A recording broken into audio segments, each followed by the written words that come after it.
Hi mga sis! Dumating na pala yung aking in-order na lip. Pangatlong order ko na to sa kanila. Yan. Gandang-ganda kasi ako sa mga lip tint na to at mabilis siyang maubos kasi nga 'di ba mabili nga tong lip tint na to. So kanina ay dumating siya at in-unbox ko na nga at pinakita ko nga po sa inyo.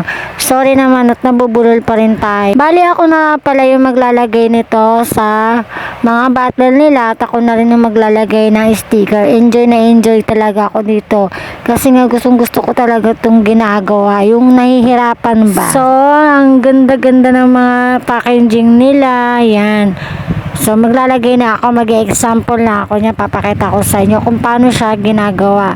Kasi meron akong cherry tsaka maroon, so dark red naman kasi hinahanap nga to ng mga customer ko, lalo-lalo na yung mga dalaga, gustong gusto nila to. Ang ganda kaya niya, mabilis din siyang mabenta, lalo kapag maraming mga dalaga dito sa lugar nyo, talagang gustong gusto nila yan.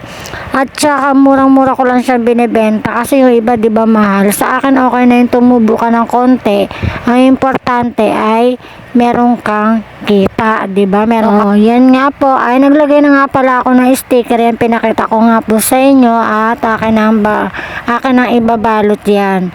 Kasi papakita ko sa mga customer ko. Bali nagbibigay pala ako ng nagtitira pala ako ng sample na mga gusto nila, ganyan. Nagtitira ako ng isa. Bali 10 bottle yan. Siyam lang ang ibinibenta ko kasi yung isa ay pang sample ko sa mga gusto nilang bilhin, kung ano yung gusto nilang bilhin sa mga lip tint ko.